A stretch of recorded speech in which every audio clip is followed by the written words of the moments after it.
What is your snack doing to you? Potentially, my friend, a lot more than you have bargained for.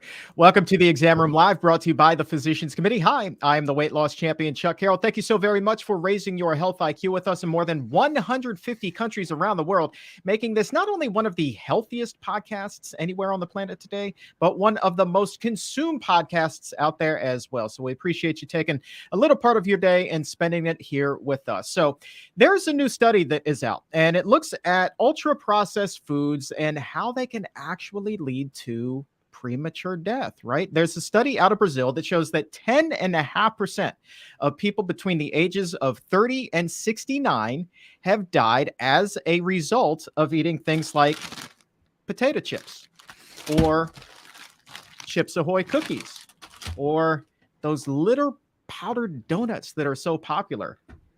Is that really what's going on here? Found that the research also showed that by cutting that stuff out of their diet, or at least even just cutting way back, you can cut the amount of premature death way, way, way down. And with good health, what we do know is that a lot of that starts in your gut. So today, we're going to be finding out really what happens to you when you eat things like potato chips. And there's no better person in the entire world to answer that question than our good friend, Dr. Will Bulsiewicz. He is back in the house making a house call today. Also, we're going to be talking about food intolerances, right? You eat something, you feel a little bit sick. Maybe this has been happening for you your entire life. How do you diagnose a food intolerance? We're going to be getting into that, plus your questions when we open up the doctor's mailbag. So if there's something that you would like to ask Dr. B, go ahead, post that in the comment or in the chat. We'll get to as many as we possibly can here on the show today. And with that, we do welcome the Minister of Microbiome, who will have you saying, holy moly, my gut feels good. Dr. Will Bulsiewicz, good to see you, man. Chuck, it's great to see you, my friend.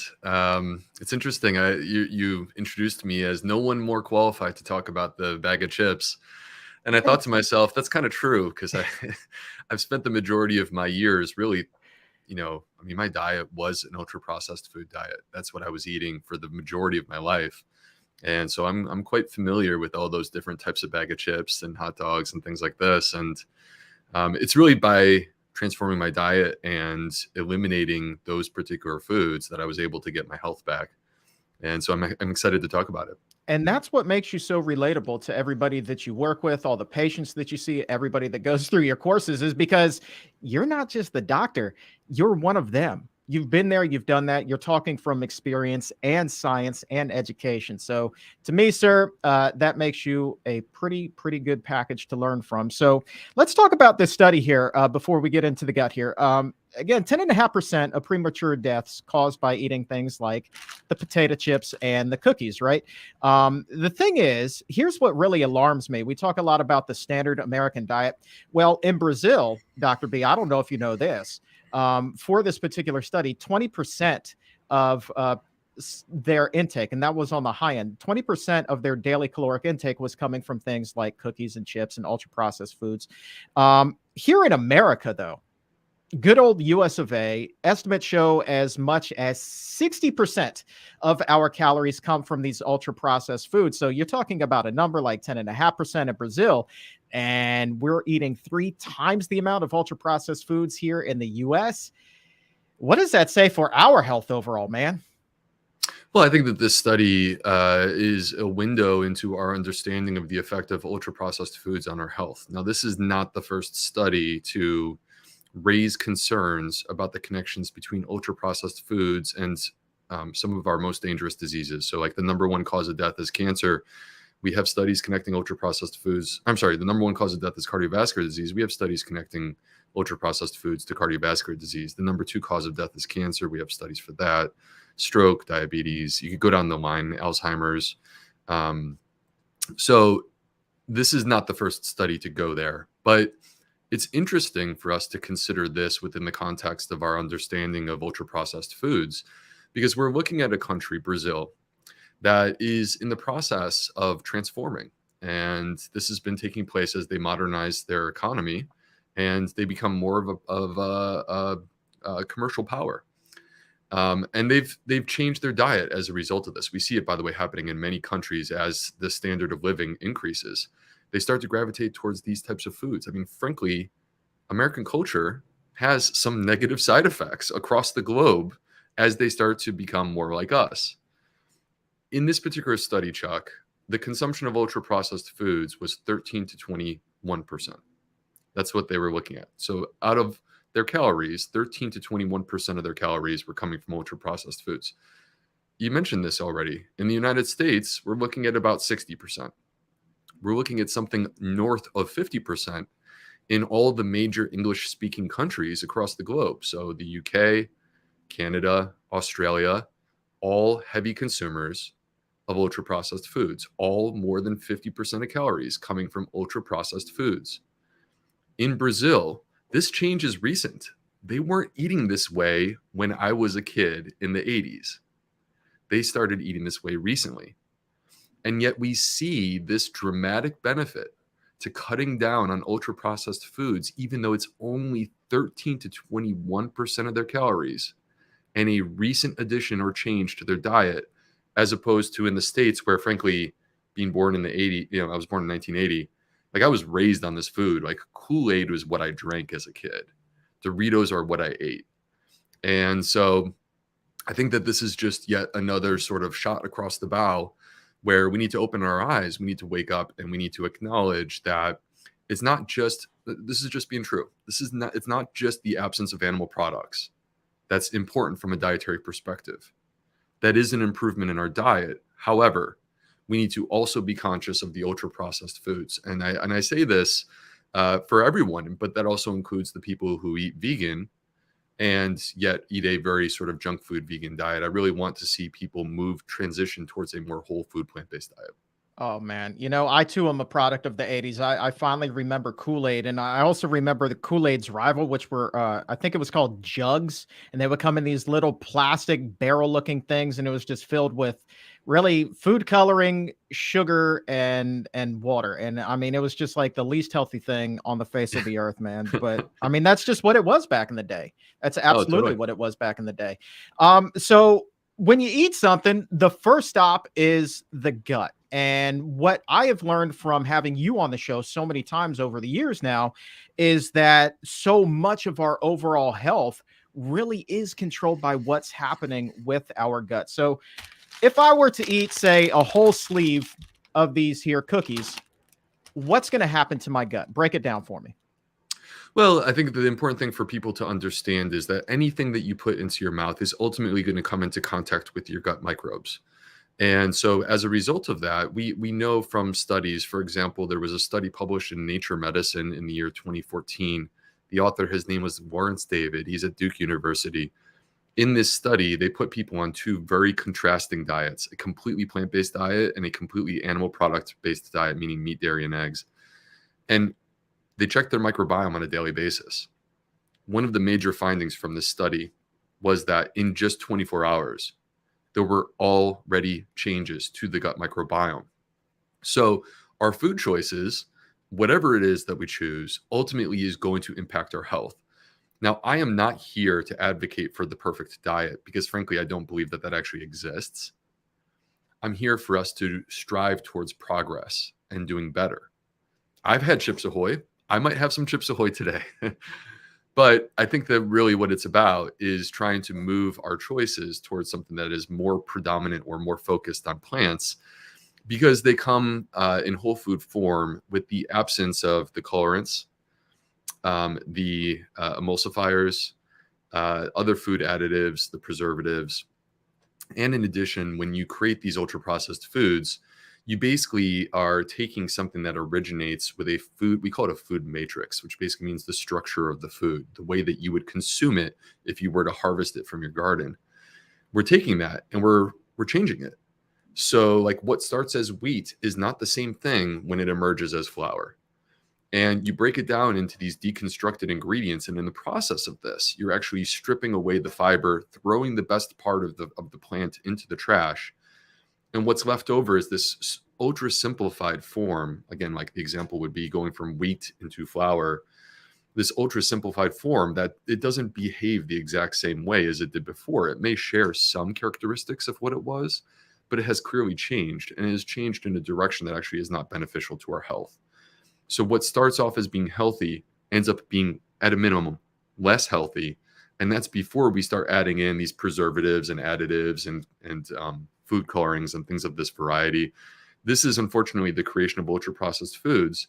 And when we allow this to dominate our diet, and it's 60% of our calories, and yet here we are, and only about 10% of our calories actually come from whole food plants, where I hate to say it, but like French fries are the number one within that 10%. We're not left with a lot of dietary fiber. And this is why 95% of America is inadequate in their fiber consumption. So part of this is the absence of fiber, but part of this is you're taking away the healthy food and you're replacing it with something that's clearly a lesser version. Yeah, and when you were talking about emulsifiers and turning wheat into flour and, long ingredients list. So I'm not sure that the camera can pick that up, but all of that It's a long right there, list. that is a long list, right? Yeah. So donuts definitely would qualify. But then what about something like these, which are just, crackers, and the only ingredients on here are whole wheat and salt? Would that still qualify as an ultra processed food? Well, I mean, that's a little bit tricky, Chuck. Like, where do we actually draw the line? They actually have this food classification system, and it's called the NOVA system. And they will classify foods as NOVA 1, 2, 3, or 4, where 1 is unprocessed and 4 are the ultra processed foods. If you take that cracker, all right, here's the beautiful thing of that. One of the ways that we can approach this, I was a chemistry major in college, Chuck. If you take a look at the label and with the ingredients and you don't recognize what's in there, you're like, what is that? All right. If it's something that, if no matter what we do, even if you had the recipe, you are incapable of creating this within your own home. This to me are the simple criteria at which I would call this an ultra processed food. Now, this cracker, with it having 2 ingredients, flour and salt, it's potentially possible that we could take that, create a dough, right, with the flour, some water, add in the salt, and then put it into the oven. It's actually possible that we would be able to bake crackers out of that. So really what we're talking about is a whole wheat flour, and this is the same thing that would go into a sourdough bread. That's not the same to me. That is a more healthful form than, say, an ultra processed food, where if you Chuck, lift up the cookies or the donuts that you had and you start reading off those ingredients, it's not going to take long for us to get to ingredients that people are like, what are you even talking about? What is that? I don't even know where to get that. Well, let's see. Do you know what maltodextrin? That's a pretty regular one. Sodium acid 5-phosphate. Do you know what that is? I could break it down by chemical structure, but no, I don't know what that is. I could break it down by chemical structure. That alone makes me love you. I'm trying to justify my college education. I mean, that's a lot of money on it. I mean, come on, man. Maltodextrin, turmeric. Look, hey, donuts have turmeric in it. So how bad can they be for you, right? Yeah, there you go. That's like saying Diet Coke is good. I know. Come on. We have a question, more of a comment here at 1214 from Plant Run 43. What is Chuck going to do with those cookies and chips? Well, the truth of the matter is, this is all contraband from my father-in-law's stash in the pantry. So they're going to go right back there. So yeah, I'm just saying they're not mine. Don't worry about that. I have not fallen off of the wagon. All right. So then my question becomes this, right?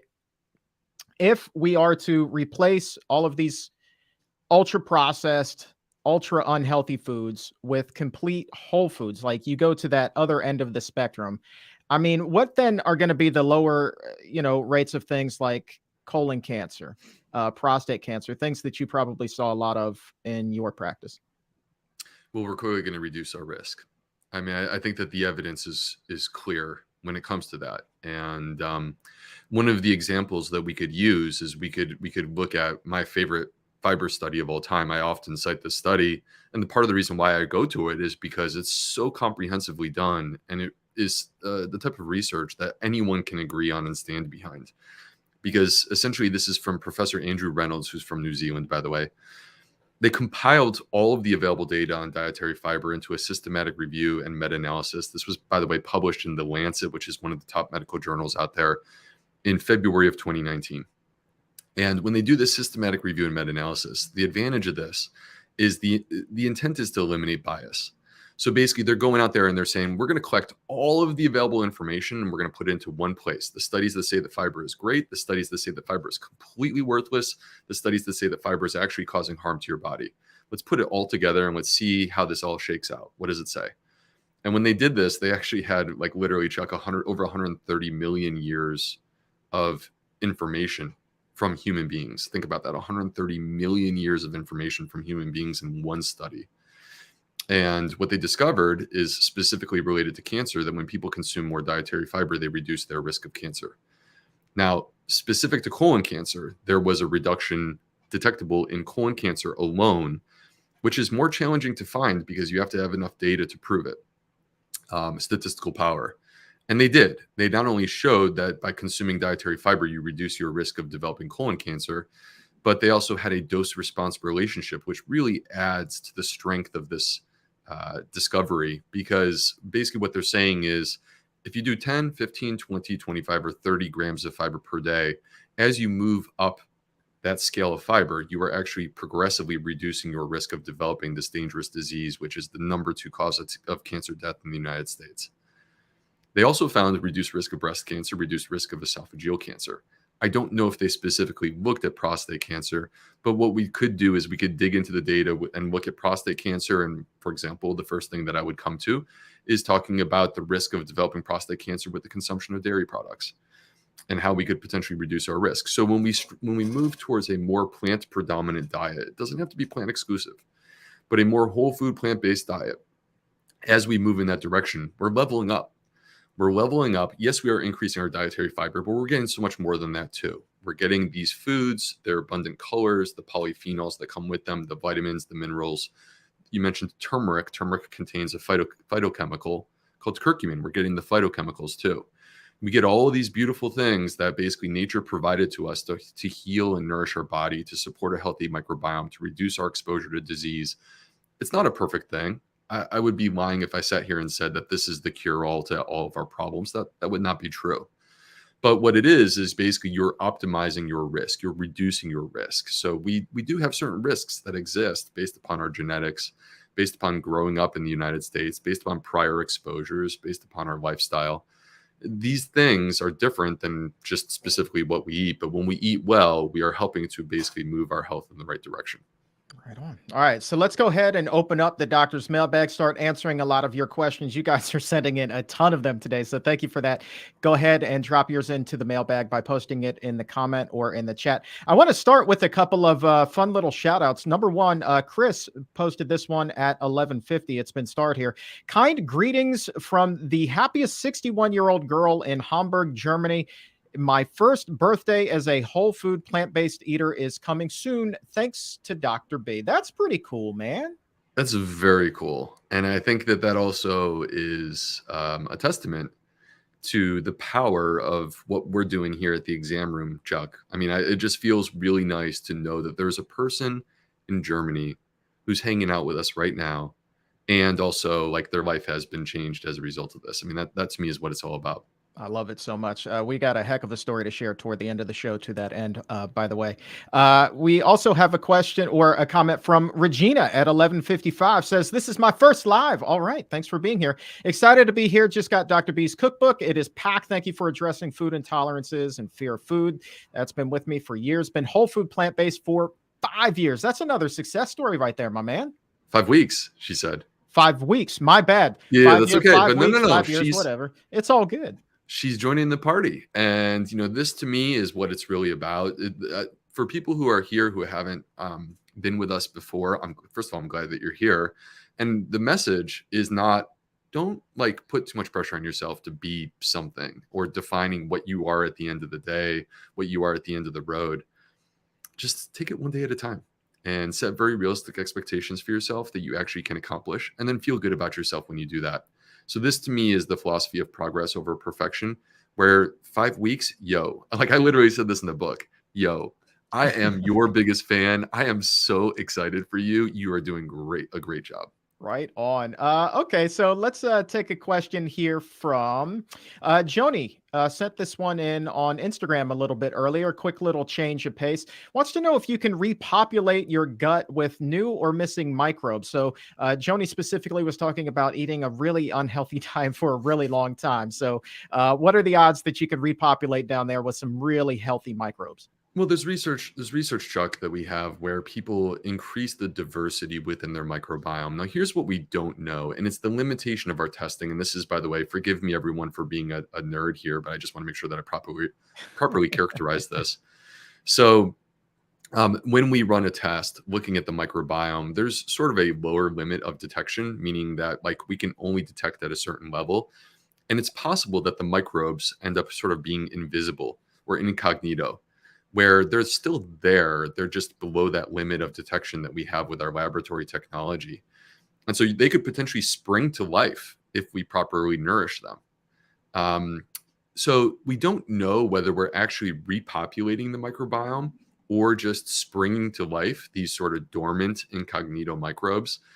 But frankly, at the end of the day, it really doesn't matter. It really doesn't matter, because whether we are repopulating or we're taking what's already there and we're basically helping them to mature and grow stronger, either way, the end result is that we're ending up with a more diverse, stronger, more resilient gut microbiome. There's a number of ways that we can get there. We know from the American Gut Project that the diversity of plants in your diet is the single greatest predictor of a healthy gut microbiome. So if you haven't heard me say this before, or if you have heard me say this and you're not yet making this a part of your dietary philosophy, I think that you should. I think that every single meal should be considered an opportunity to just simply add more varieties of plants to your diet. The second thing, Chuck, was there was a study that was done last summer out of Stanford University. Some people that I know, Professors Christopher Gardner and Justin Sonnenberg. And what they did is they actually implemented fermented food into people's diets. So these are people that basically were not consuming fermented food. And over the course of 10 weeks, they started to add more fermented food into their diet. Not like big bowls of sauerkraut. We're talking about a side dish, like a little couple bites. But basically, by doing this over the course of time, they actually increased the diversity within the gut microbiome. And they also noticed that measures of inflammation were on the decline. So to me, here's the beauty. Your gut microbiome, it is adaptable. It can change. The choices that you make can empower it.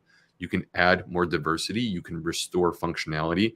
And this is sort of the message of hope that exists that I believe is really sort of empowering to people who are, hey, what am I supposed to do? I don't know if I can get this better. We can do this. We just need a plan and we can get there. All right, let's we got to get Jay some help here, Dr. B, because Jay is having a massive snack attack right now. Jay at 12:23, I need a potato chip replacement. It is one of the hardest vices for them to give up. So, I mean, this is less of a nerd question and more of a practical advice question. What would you recommend instead of potato chips? Is this a nerd question or? I mean, you can nerd out. I think it's less of a nerd question and more Okay. of just giving practical advice. Yeah.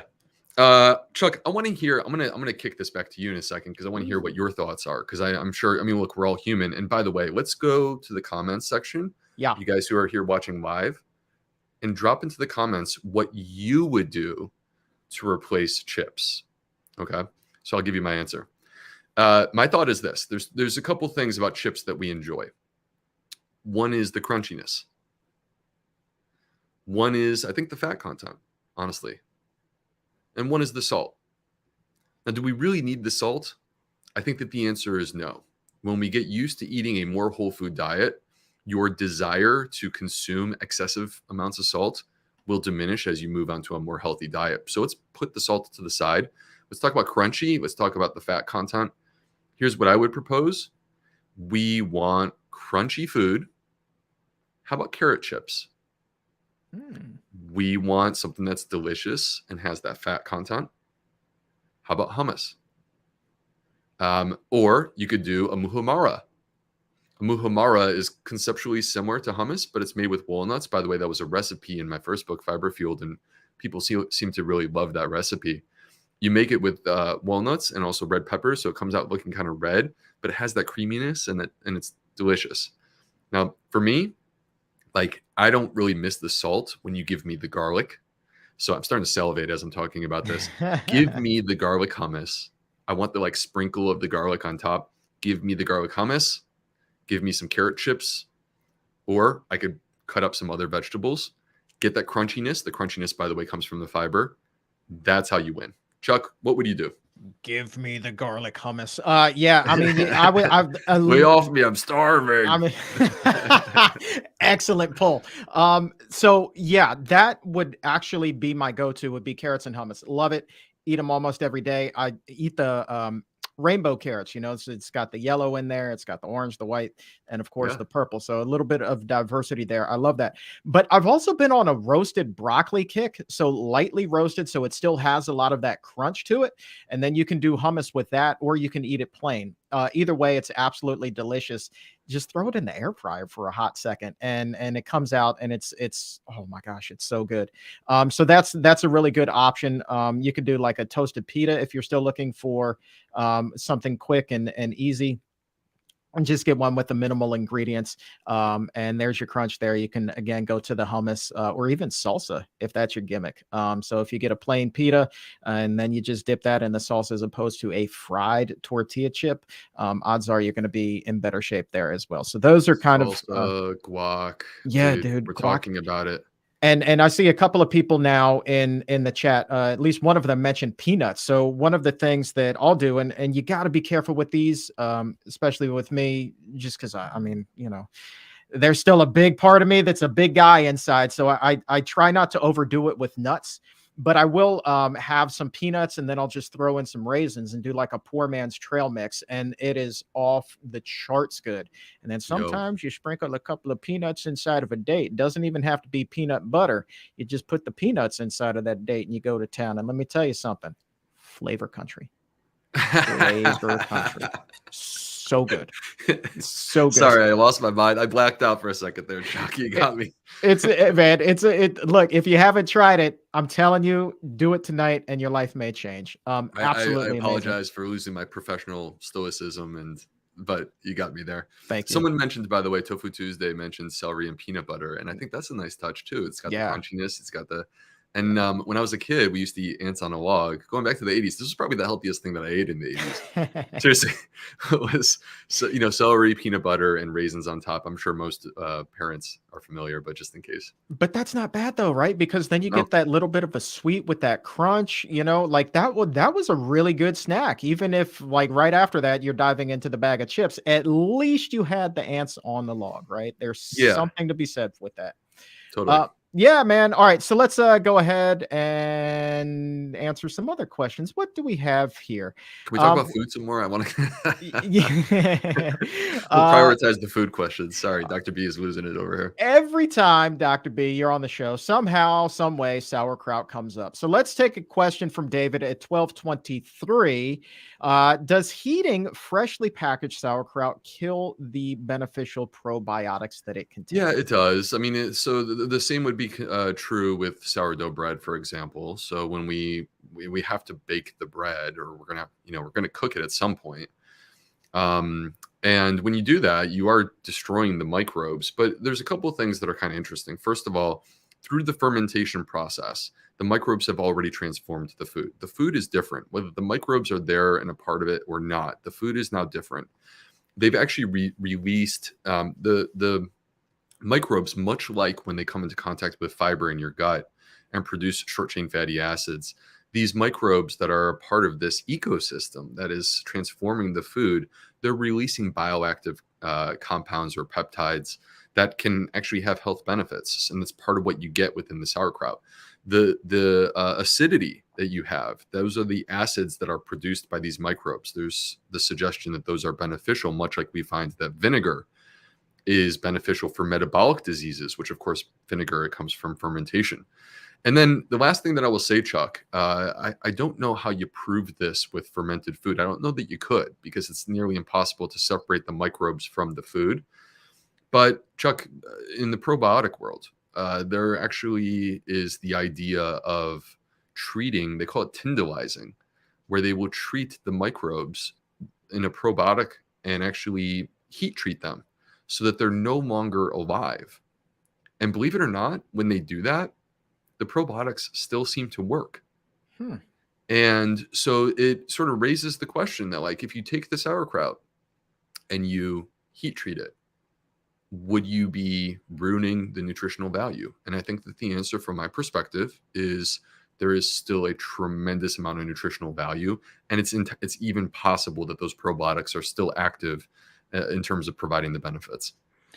That is something interesting because I will sometimes do a really simple dish with like a whole wheat pasta, and I will put kimchi on top of that. But the pasta's hot, so I always wonder what effect that is having on the nutritional benefits that may be coming with the kimchi. Am I losing some of them because heat is now touching what had been a raw food up until this point? So that's a really interesting topic that you just broached here. I had Yeah, no I mean, I idea. would love to see further studies to make it more clear for us whether or not what the effect of that sort of change is. But the reality is that anytime we consume food, no matter what food it is, we're consuming it within a certain context that includes like what the state of the food is. And if we cook it, like you're changing the food. You know, for example, tomatoes. Like how delicious. I'm starting to salivate again. So I'm like, we got to talk about food, Chuck. Uh, Clearly, I will be eating as soon as we're done with this. If you take tomatoes and you cook them, the flavor is different. Am I right? Absolutely. Yeah. And one of the things that changes is you actually are increasing the lycopene content. Lycopene is a phytochemical found in tomatoes that actually protects us from, we talked about prostate cancer earlier. Lycopene protects us from prostate cancer, also protects us from heart disease.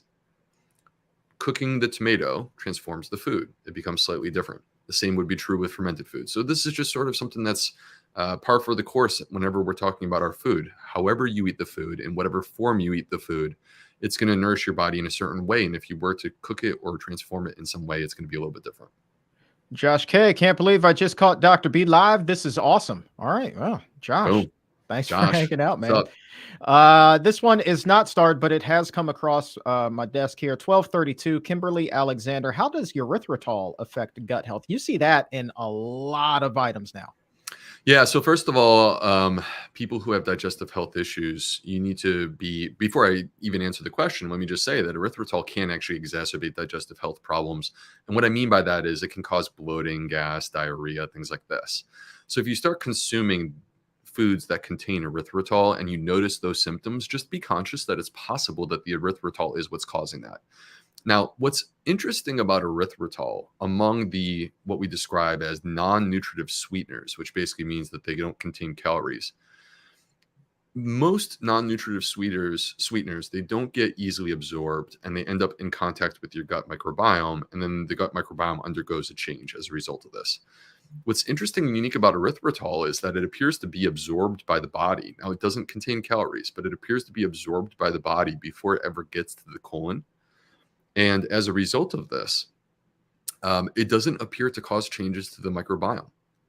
So from my perspective, I'm very open to the possibility of erythritol being used as a sweetener. In similar fashion, I'm very open to the possibilities of monk fruit or stevia. But what I would say, though, is like moderation is always good no matter what when we're talking about sweeteners. So like when I drink my coffee, I learned how to drink it black with no sweetener. And actually, I prefer it that way now, but it did take me some time. Ooh, are you a bold coffee guy or do you like the lighter roast? Bold, man. Good man. Bold. Oh, Good absolutely. man. I like that flavor profile. Go bold or go home, man. Absolutely. Let's take a question from Nilufar at 1219. I hope I'm getting that name correct. How can you measure our microbiome, and can it be measured at all? Well, there's a number of different ways that scientists will measure the microbiome. But where we are is we're actually rather in the early stages of having a complete understanding of the microbiome. It's very complicated. You know, we kind of didn't know anything about it, or very little, prior to 2006 with the development of a laboratory technology that all of a sudden it's like, whoa, holy cow, we just discovered that a human has, 38 trillion microbes inside their colon.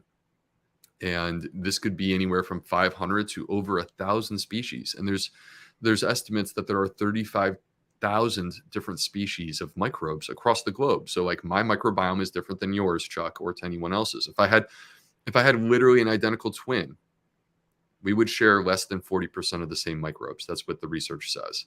So it's completely unique. It's huge. It's expansive, 38,000. And how we actually tap into, like, what does this information mean? We're working on that. That's what we're trying to understand. But one of the ways that we measure this is with diversity. We look at how many different species exist. And the reason why, this is our sort of simple early stages approach. I think we'll refine this and do better in the future. But the reason why is because if you look at ecosystems, like, forget the microbiome for a second. Let's talk about the Amazon rainforest. Let's talk about the Great Barrier Reef. If you look at these ecosystems, the measure of health within that ecosystem is the diversity of species. Because the diversity, they basically like interact with one another. They create balance, they create harmony, and they make it resilient. They make it tough. When you lose diversity, it's less resilient, it's less tough, and it's more fragile. And so with humans, the microbiome is an ecosystem. When it becomes less diverse, that is when we actually see the manifestation of disease. It could be metabolic disease. It could be immune-mediated chronic diseases. There's a number of different things that can happen. But the point is that we seem to see this consistent pattern where more diversity seems to be more healthful. Less diversity is problematic. All right. Quick thumbs up, thumbs down from Muhammad, wondering whether plain homemade popcorn is a healthy snack in your estimation. I'll go like this. Thumbs I would up. get organic. I would get organic, but I think that this is a whole grain and we're not getting enough whole grains in our diet. There you go. Narelle, first time watching live from Sydney, Australia. That's one advantage of randomly waking up at 4 a.m. Yeah, it's the middle of the night there. Wow. Yeah. I mean, that's impressive. Says that they love both of your books and enjoy the exam room. So, yeah, cool. Thanks for being here at 4 a.m. That's dedication. True dedication. That's what that is. Yeah. Let's grab a couple of more. B1234. Are fermented foods good for acid reflux? Fermented foods good for acid reflux. Well, you want to be careful with some of the fermented foods because they're acidic and the microbes are creating that acidity. So, like, vinegar would be an example where for some people, they will consume vinegar and they will find that it actually exacerbates their reflux. And the reason why is because creating more acidity, it's just coming into contact. Like, you're still having the same amount of acid reflux, but it's coming into contact with your esophagus. And your esophagus is vulnerable because you've been dealing with this chronic health condition. So the acidity of food is something that we need to be conscious of. Now, I will say, like, there are people who will do, for example, apple cider vinegar, and they'll start taking, like, for example, a shot of it. And they report that there's improvement of their acid reflux. And to me, that may be related back to the microbiome. So generally speaking, I think that fermented foods can be included in a healthful dietary pattern for people who have acid reflux. What I would say as a gastroenterologist, if you were my patient, I would be sitting across from you and I would say to you, we have to let your symptoms guide us. So at the end of the day, we don't try to shoehorn things. We don't try to force things that don't feel right. But instead, what we do is we try something and we wait for the feedback that our body is going to give us. If this makes your reflux symptoms worse, then we know that your body is not ready to handle what you just did. And then we just adjust. Dark Lord Dale at 1206. And I can just assure you the fact that Dark Lord Dale is with us today means that Dale actually has a bright and sunny personality despite the name. 1206. We've been talking a lot about cooked food today, but they are wondering whether freezing food can have the same effect on live enzymes. Gosh, that is an interesting question. I believe, Chuck, that, so I don't know with complete clarity. It's not something that I've looked into, but this is the way that I would answer it. I believe that when you freeze the food, the microbes are still there. They're less active, but you're not necessarily killing and destroying them. And the reason why we say this is that you could freeze the food. And for example, with regard to histamine content, histamine is something produced by microbes. Once you harvest your food, basically the clock starts and these microbes start producing histamine. So it's sort of a measure of food spoilage in a way, because the longer that you have from harvest to when you consume it, the higher the histamine content will be. You can slow the histamine production down by freezing it, but you don't halt the histamine production. So the point is that these microbes, they're still working, they're still present. They're just working slower. Question from Frank. If you don't mind, I'm actually going to answer this one. He wanted to know this for me. Frank said, when you made up your mind to go vegan, and did you wean yourself off of meat slowly, or did you go full on? How long did it take you to feel at ease with the vegan diet? I am an all in, like, let's just cannonball into the deep end kind of a guy. So when I made up my mind to go, it was overnight, and I've not had a bite of meat or a drop of dairy since. That's the way that it is for me. In my personal experience, yeah, I think that just ripping the Band-Aid off is the way to go. But we're not all cut from the same cloth. If you can get to the same destination by taking a different route, take the different route. Whatever Yeah. route is easiest for you is the one to go with. But you have to be honest with yourself. If you find that you're weaning yourself off, and then when you do have that little bit, suddenly you have a little bit more the next day and the day after that and the day after that, and then you realize what's going on, you probably want to readjust your strategy at that point. So just be honest, figure out what's going to work for you, and just have that good, hard, long look in the mirror. I mean, are you when you did this initially, were you an all-in guy, Dr. B, or did you kind of gradually wean yourself into No, it's a gradual plant-based? process for me. Yeah. Yeah, Okay. because part of it for me, I think that there are many avenues or roads that lead to these dietary choices. And for some people, it's a motivation that comes from selflessness, like, for example, ethical concerns for the animals or concerns for the environment. And I find that, like, many times those specific things lead people to move more quickly, potentially cannonball into the deep end. For me, it was health related.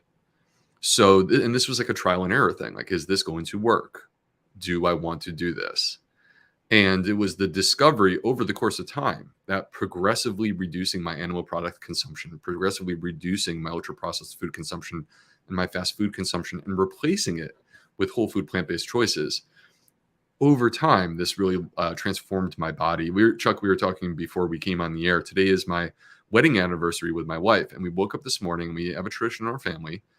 We watch our wedding video every single year at our anniversary as a family. And so we did that this morning, and I watched this video and I'm like, that's interesting. I was 33 years old. I'm 42 now. And I feel like I look younger at 42 than I did at 33. And that's because for me, where I was in my transition was that I was moving towards more plants, but I was still eating chicken, tons of dairy, tons of eggs when my wife and I got married. And so it was a process of many years for me. Yeah. Well, happy anniversary, my friend. 9 years. I mean, that's nothing to shake a stick at, my friend. And you still got that baby face, man. I think the same thing when I look at my old photos. I mean, even photos from 13 years ago before I lost the weight. I honestly think that I look younger today than I did then. So I think that it is a testament to, how much a clean lifestyle and healthy eating, what that can do for you. I find it hard to look at my old pictures. I don't know if you feel that way, Do but you? I find it hard. Yeah, I do. I don't like the way that I look. Okay. To be honest with you. So here's the thing, right?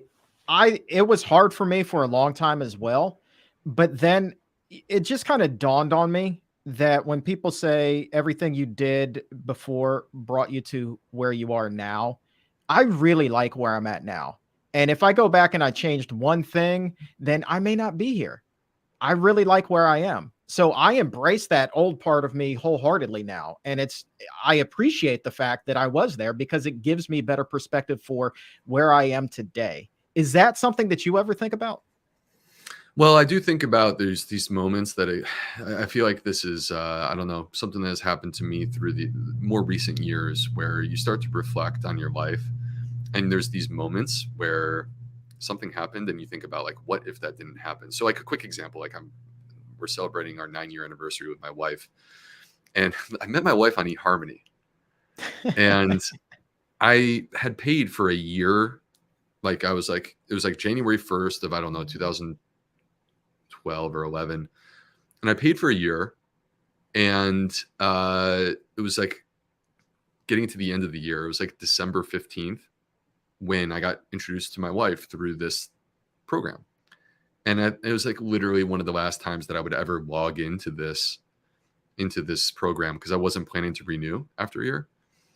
And so, like, it's serendipity. Like, I log in, I meet my wife. I didn't know she would be my wife. I didn't know it would transform my life, transform my diet, turn me into an author. all these things that have happened, they're all the result of this moment. What if that didn't happen? That's like, to me, quite terrifying. Well, I once went on a date from an online dating service. It led me to my wife, but my wife was not the woman who was on that date. The woman on that date, I thought that it was going really well until she started talking about we were surrounded by aliens in the Starbucks where we were sitting. And then it just went off the rails. I can't make this up. That is a 1000% true story. And then the next date that I went on, because this eHarmony date was not the date for me, was with my wife, and the rest is history as well. So thank you to whoever made that website. Hey, Anyway, Chuck, that's your can I point out a brand. quick comment that I just want to comment on? Because actually, I'm Oh really grateful that this yeah, person yeah. mentioned this. So Cody Banks 1249 says, it's so interesting because I've seen both vegans and carnivore only eaters having these same health benefits. The only common thing between the two I found is no more sugar or processed foods. I actually think this is a very insightful comment, and I'm grateful that Cody brought this up, even though this is we're kind of coming from a plant-based perspective, because it allows me to kind of address this issue, which is that I actually do think that there's benefit to eliminating ultra-processed foods on a carnivore diet. Like, I understand that there are some people who make health claims. We don't have even one study. There's not even one study on a carnivore diet to demonstrate health benefits. But there are definitely anecdotal experiences that people have, and they share them. And I'm not here to dismiss those people and tell them that they're wrong. But really, the issue, so I do think that the best part of a carnivore diet is that it helps you to eliminate ultra-processed foods. Like, that to me is the value that exists, and trying to find something positive to say about it. The problem with it is that you're sort of mortgaging in the long term. You're making a compromise that you don't need to, because the compromise is that you are going to drive surely, I mean, trust me, go ahead and check your cholesterol levels with your doctor. Your LDL cholesterol is going to go through the roof. It's going to be absurdly high. And it's very clearly associated, LDL cholesterol, with the development of cardiovascular disease, the number one cause of death. LDL cholesterol is a risk factor for death, early demise. And we also know that meat consumption is associated with several forms of cancer. So effectively, what we're doing when we move towards a diet that's exclusively animal product based, we're increasing our risk of the most dangerous diseases that exist. Those things don't show up in 6 months in the majority of cases. There are some people who are already sort of on that path. They change towards a carnivore diet, their LDL cholesterol goes to more than 200, and they have a heart attack, and it happens within a year. That does exist. But more so for a person who makes this choice, you're making a choice where you have to make a compromise on your long-term health. And we don't know what the effect is going to be in 5 years, 10 years, 20 years. We don't even have data on 1 year. I would love to see it, but we don't have any data. And so the point from my perspective is why make that choice when you have the alternative choice, which is a whole food plant-based diet that does not require that compromise, that actually is demonstrated to reduce our risk of these same diseases, heart disease, cancer, stroke, diabetes. That to me is why you make that choice. But in both cases, I do believe that there's benefit, and I want to validate that. I want to say it in earnest that there is benefit to reducing ultra-processed food consumption. Yeah, let me ask you this, right? So clearly, we know about the risk with ultra processed foods. That's been kind of the focus of the show here today. Plenty of times throughout the years, we've been talking about some of the ill effects that come with eating a really meat heavy diet. You were just talking about some of them. So my question is then, if you take beef and you make jerky, and you take pork and you turn that into sausage, are you just really merging two things together, the ultra processed foods and the meat? And that is like a really dangerous recipe when it comes to your health? Like, are those really ultra processed meats the worst of the worst? Yes, they are. I mean, I could do worse. The worst would be probably Crisco, which is literally just trans fat. But no, that is, the ultra processed meats are, from my perspective, about the worst of the worst. And it doesn't matter whether it was, grass fed or something like that, or they contain nitrates that have been associated with cancer. They contain preservatives, which disrupt and disturb the microbiome. And it's not a coincidence that the World Health Organization has labeled them as a clear carcinogen. All right. Final question here today, and I know that this is something you've been talking about a lot recently. This one comes to us from Lassie, been sitting on this, came in at 12:08. Dr. Will, what is the easiest way to figure out what food intolerances I may have? I'm from Denmark, and for some reason, my doctor said they don't make those types of tests anymore. I don't know what to do. Yeah, Lassie, thank you. So the answer to this question is ultimately through self-experimentation, potentially working with a dietitian, where we need to use basically dietary patterns and shifts in our dietary patterns that allow us to see trends that we can then use as rock solid information. The problem with testing, there are breath tests, blood tests, antibody tests, poop tests. There's all these different tests, but where is the evidence to prove that the tests are valid and that they work? And the answer is that to this day, I have not seen that evidence. When it comes, I will be ready to talk about it.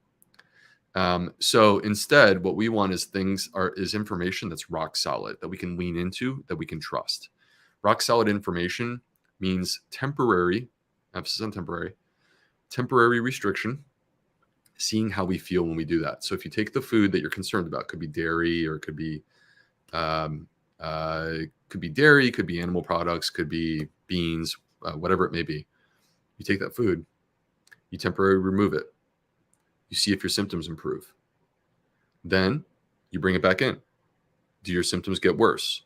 If this pattern of shifting the currents causes a shift in your symptoms that coincides with it, then you are creating an understanding, and you are now empowering yourself towards addressing that specific issue. Because the beauty of identifying the specific food intolerance is that the vast majority of food intolerances can be overcome. You can consume that food. The food that you think is your enemy can actually be your friend, and you can enjoy it in abundance if you properly train your gut. And so this is really, someone mentioned earlier the cookbook.